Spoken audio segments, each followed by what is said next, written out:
Go ahead. Yeah. The comparison, and I only used the base, this comparison would be across Canada in the 1950s up until about 1975. For instance, at base Gagetown, in that period of late after the Korean War to about 1975, there probably were 40 to 50 black soldiers on base Gagetown of a base population of 5,000 soldiers. 50 might have been black as such. Now, today, in that same base, you might have a dozen, if that. If that, you might have a dozen or less, compared to having 50 up until about 1975. As I've said earlier, a race very seldom want to go into the Canadian Forces today. Very, very seldom. So why do you think that is? Why they It's a number of things. No motivation? It's a number of things, ma'am. I mean, it depends on the area of Canada you're in. And again, we are the indigenous here in Nova Scotia. We've been here since 1605 with a chap named Master da Costa, who was Samuel D. Champlain's interpreter and his part-time guide. So that's along the Costa Trail goes from Annapolis Rural, where Champlain wintered for 2 years in 1605, up through the Annapolis Valley. It's called because that's the bloodline from da Costa. In 1607, Samuel D. Champlain left to go to Quebec City. Da Costa went with him. So we've been here longer than anywhere else in Canada. Matter of fact, the United States, the first known slaves in the United States was Jamestown, Virginia in 1619. We were here in 1605. So there it is. A lot don't realize this. You'll get questions. I had being stationed in British Columbia in the 70s, being asked what island I was from. When I told them I was born in Nova Scotia, so was my father and mother and they couldn't believe it. They thought it was from either the United States or one of the African countries or one of the Caribbean countries. Yes, I'm just reminding you that you're on record, and if you don't want to share anything private, that will come back to you. Don't say anything personal. Just reminding you, because sometimes we are talking and you can forget that you're on record. This is what took place. Yeah. And as I parallel things, it's not just me. This has happened to the average person of my age group in this country. What did you guys do for recreation in the military? Like when you time off? In an infantry battalion, not on operations, that operations is UN duty. But in our bases, Army, Navy, and Air Force bases, we had an afternoon a week for physical activities and recreation. Okay. One afternoon a week. What was your favorite recreation to do? Well, I took part in most track and field. That's awesome. As such, volleyball, basketball, but in the afternoons, these things I've just mentioned were basically after duty and weekend things. But during the sports afternoon, you could go swimming, you could play volleyball, basketball, soccer. These were the activities. Okay. One afternoon a week in the Army. I can't speak what that was in the Navy and the Air Force, but in the Canadian Army at base Gagetown, it was one afternoon a week. Okay. So what are some of the awards that you have received during your time as a... I have received the Canadian Forces Decoration. Okay. And I've received the MMM, the Medal of Military Merit. Wow. MMM is called. Okay. Also, I've received my United Nations from Israel and my United Nations from Cyprus. Okay. Who was your closest buddy in the military? Like, you don't have to name names, but what was his rank? And Same. Is there any occasion where you had to save his life or help him out of a spot or anything like that? I know soldiers cover each other. Right. Not saving his life. There are things that take place, and it's hard to explain. Like, I remember on UN duty in Cyprus in 1967-68, where I really praise our beautiful Canadian soldiers. In this case, they're all white. Yes. God love them. I was the OP commander. Yeah. At 2 o'clock or 3 o'clock in the morning, we had activity at our wire. You're caged in. It's on the 80s. They're on what's known as an OP, operation post. And we had activity at our wire. I just went to bed, probably about 1 o'clock. We had 8 of us on the OP, and 2 at a time stood duty at night for an hour to 2 hours. If the activity was light, it would be 2 hours. If there was activity, that fire with the warring factions, it would only be an hour. We were like the bumper zone.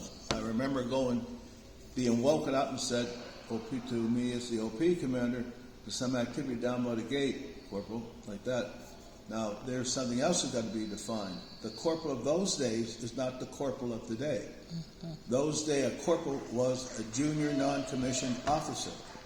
The equivalent of today of what a sergeant does, that's what a corporal did then. And I have to interject these things because people can't compare the ranks today to the way it was then. Anyway, I said, right, give me the automatic weapon. I said, I'm going to go down and see what's going on. Beautiful young Canadian, white, said, no, we'll go down. I said, no, not your job. I said, I'll go down. My job. I said, if something happens, if you hear me shooting the automatic weapon, I was going down. Pitch black, no electricity, none of the modern stuff that we have in the city. Night vision goggles and all those fancy none of that. stuff. Had yes. none of that. And So you were going blindly. Down, yes. pitch black. And when they wanted to, I said, when you hear me, if I have to open fire, I said, you guys keep shooting.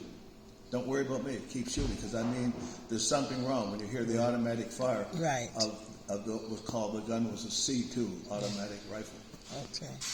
That was there, and in Israel, at Camp Zuwani, when the fighting was taking place between the Syrians and the Israelis, and the Lebanese, we had to sandbag our MIR, medical inspection room, because we didn't know what was coming. And it stayed on alert, we did, for about 30 days, round the clock. Thank you. So were there many occasions where you feared that you were not going to come home at all? A couple. The one I tell you about going down to the wire in Cyprus. See, the wire was enclosed with barbed wire. So to find out what was down the other end, because it was pitch black. To give you an example, this room, this would be, you see over there, where those tables are? Yes. That would be the size of the whole OP. Okay. From that table, no, for that railing, you see the railing? Okay. By the white railing, whatever that is? Right. From that right down to those tables that are folded, that would be the size of the OP. Okay. There was only 2 buildings on it. One building you slept in, the other building was where you cooked and heated your hard rations. And I presume you can't turn any flashlights on, because then you'll be a sitting duck. Yeah. Nighttime we didn't. Yeah. We didn't have any. You have to trust your instinct.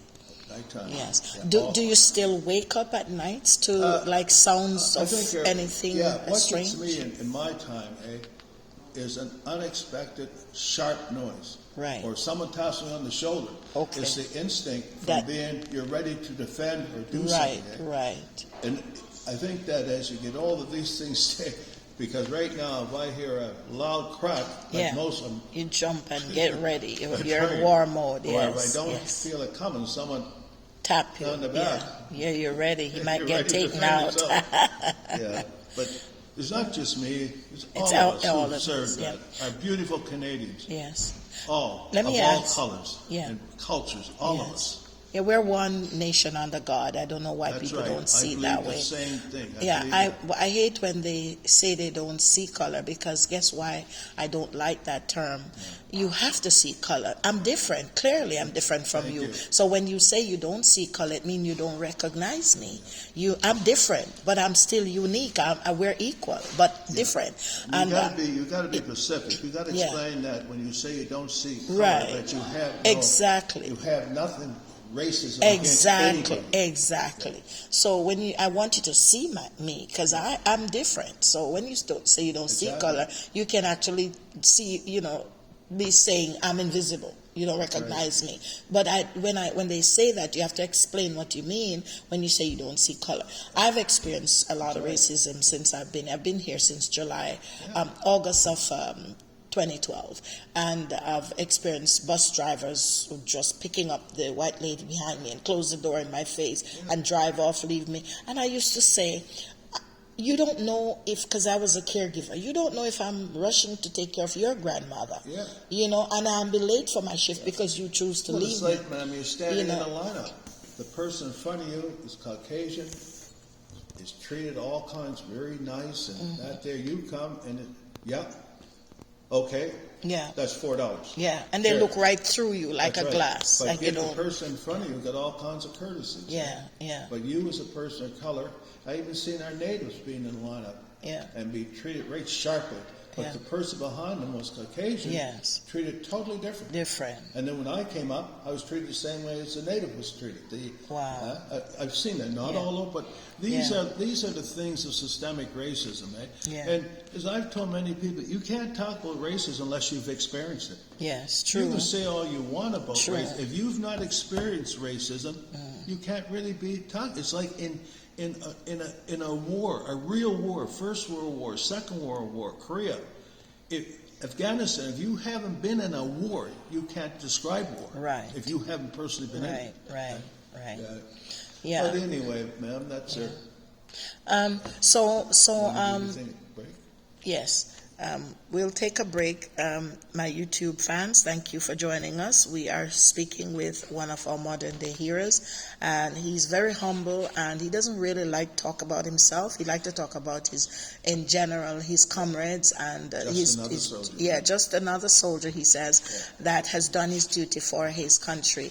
And we want to thank him and honor him because not many people get a chance to tell their stories, and they die and you just put a wreath on their grave. I don't believe in that. I want to highlight men and women who have served, both black and white, Chinese, any color, because they have the same, they took the same risk to save and to protect their country. And I believe every person has a right to be heard. And so I honor every soldier. I'm also coming from a family of soldiers. I have a retired uncle. He was a soldier in the JDF, Jamaica Defense Force. Then he migrated to the U.S. and he became a U.S. soldier. He did Desert Storm and he did Iraq. And he tried to get me to join the Army. I passed the exam at the military base, but I was not a U.S. citizen, so I couldn't join. I was just visiting with my grandma.